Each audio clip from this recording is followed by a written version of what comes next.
আসসালামু আলাইকুম রহমতুল্লাহ বরাকাতুহু। বন্ধুরা, আমি বশির আহমেদ আর একটি ভিডিও নিয়ে আপনাদের সামনে হাজির হলাম। কথা আছে ধান নদী খাল, এই তিনে বরিশাল। আমি এই মুহূর্তে দাঁড়িয়ে আছি বরিশাল জেলার বাকেরগঞ্জ উপজেলার 13 নং পাদ্রিশিবপুর ইউনিয়নের একটি ঐতিহ্যবাহী গ্রামটির নাম হচ্ছে বড় রঘুনাথপুর গ্রাম। সুজলা সুফলা শস্য শ্যামলা বাংলা মায়ের কোলে অবস্থিত এই একটি সুন্দর গ্রাম।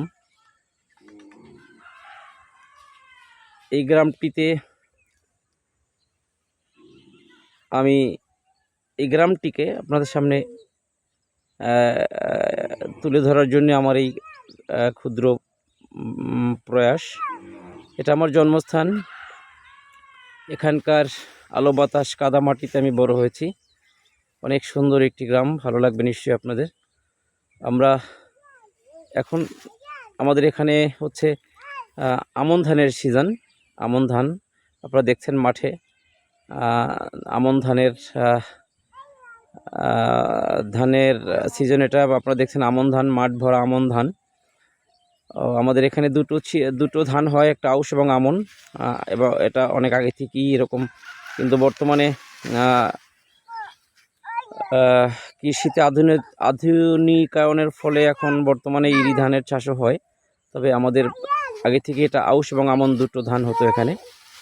তো সেই আমন ধান দেখছেন এবছর আমন ধানের ফলন যথেষ্ট ভালো হয়েছে বিদায় আমাদের প্রান্তিক কৃষকের মুখে হাসি ফুটেছে। তারা অত্যন্ত খুশি। আল্লাহর রহমতে এবছর আমন ধানের ফলন যথেষ্ট ভালো হয়েছে। বন্ধুরা, আমি আপনাদেরকে আমার গ্রামটি দেখানোর চেষ্টা করছি। আপনারা দেখেন, ভালো লাগবে। গ্রামের পরিবেশ অনেক সুন্দর একটি পরিবেশ, অনেক সুন্দর পরিবেশ। আপনারা লক্ষ্য করছেন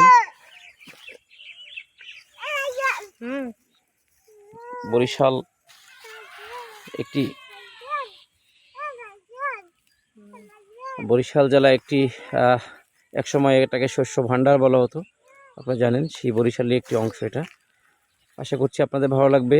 আপনারা যারা দেখছেন তাদেরকে ধন্যবাদ জানাচ্ছি। আমি আপনাদের মাঝখান থেকে বিদায় নিচ্ছি। আমি বশির আহমেদ। আবার ইনশাল্লাহ পরবর্তীতে কোনো একটি নতুন ভিডিও নিয়ে আপনাদের মাঝখানে এসে হাজির হব। ততক্ষণ সবাই ভালো থাকবেন, সুস্থ থাকবেন। খুদা হাফেজ। আসসালামু আলাইকুম রহমতুল্লাহ বরকাতুহু।